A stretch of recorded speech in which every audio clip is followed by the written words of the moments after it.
Okay, the second example is going to use some weird notation that's in some of the book exercises. So suppose B of 302 and PA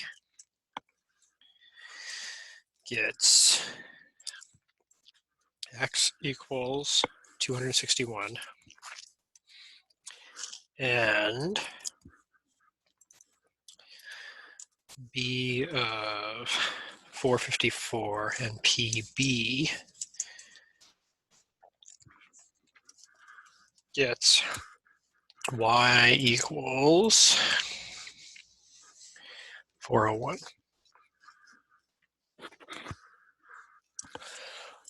Okay, so what does this mean? So this B of, that means that we have a binomial distribution. And when you have a binomial distribution,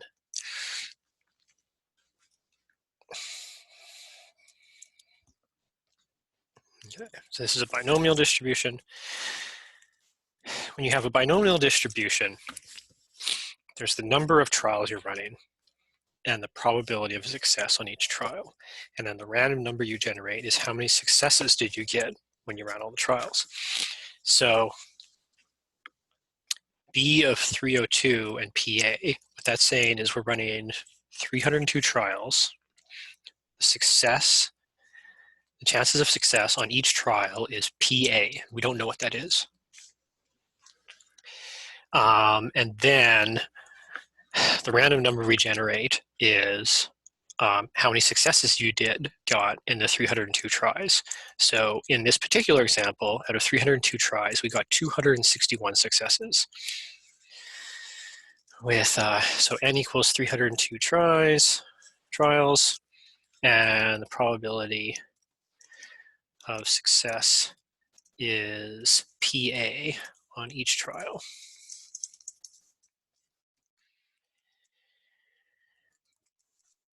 So we ran that binomial experiment once, and we got 261 successes.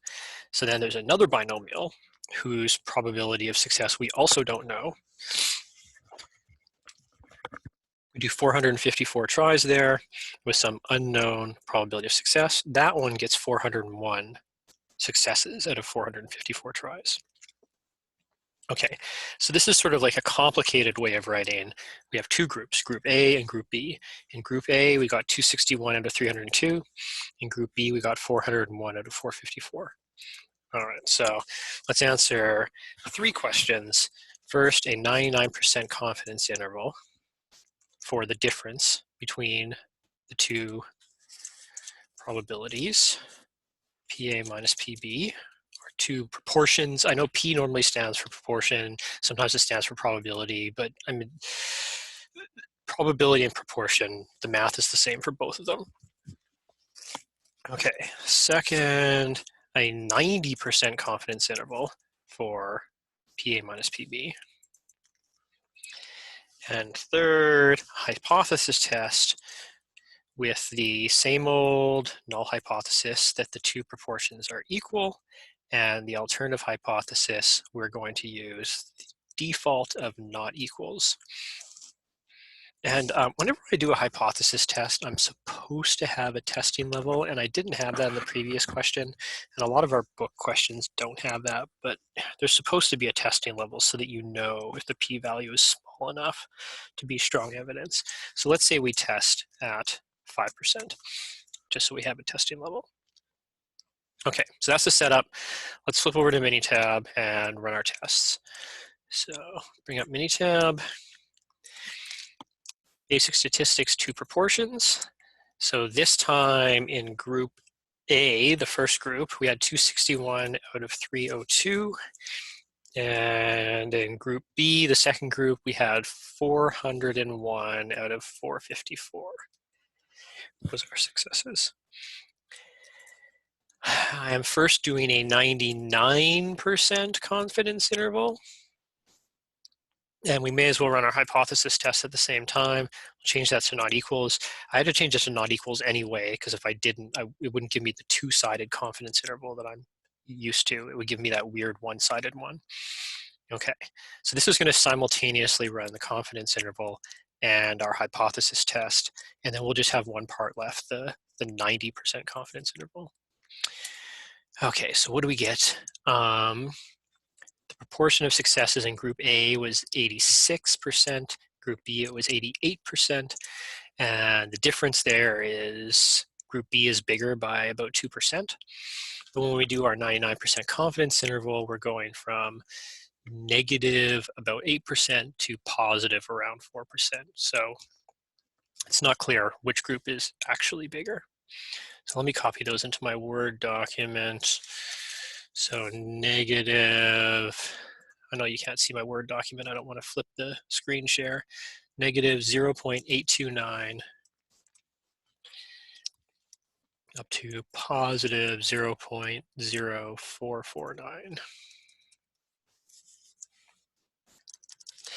And our p-value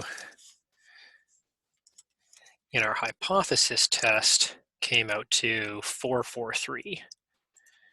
0.443, which is certainly bigger than 5%. We don't have any evidence of a difference.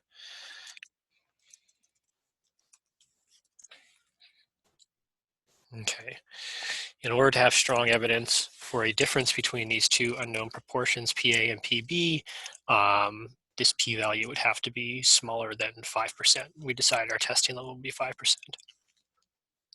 Okay, one more part left to the question. We'll redo this with a 90% confidence interval. So we'll change that to 90. And how does that change? We're now about negative 6% up to positive 2%. So negative 0.0598, negative 0.05, negative 0.0598 up to positive 0.0218. Okay. So again, we're going from negative to positive, so we don't know if there's a difference. Maybe one has a higher proportion, maybe the other has a higher proportion, maybe they're the same. The confidence interval got narrower because we now have 10% that's outside of the range, so we can sort of tighten our range. If we want to be more sure, be 99% sure, we have to widen the range we cover. But even though we've narrowed the range and allowed for like a 10% chance that this range does not have the real answer, we still have negative and positive. So 0 is in this range, and it's possible there's no difference, or it's possible there is a difference. Okay, that's it for this example. We found our p-value for the hypothesis test. We found our two confidence intervals. That's all we were asked to do.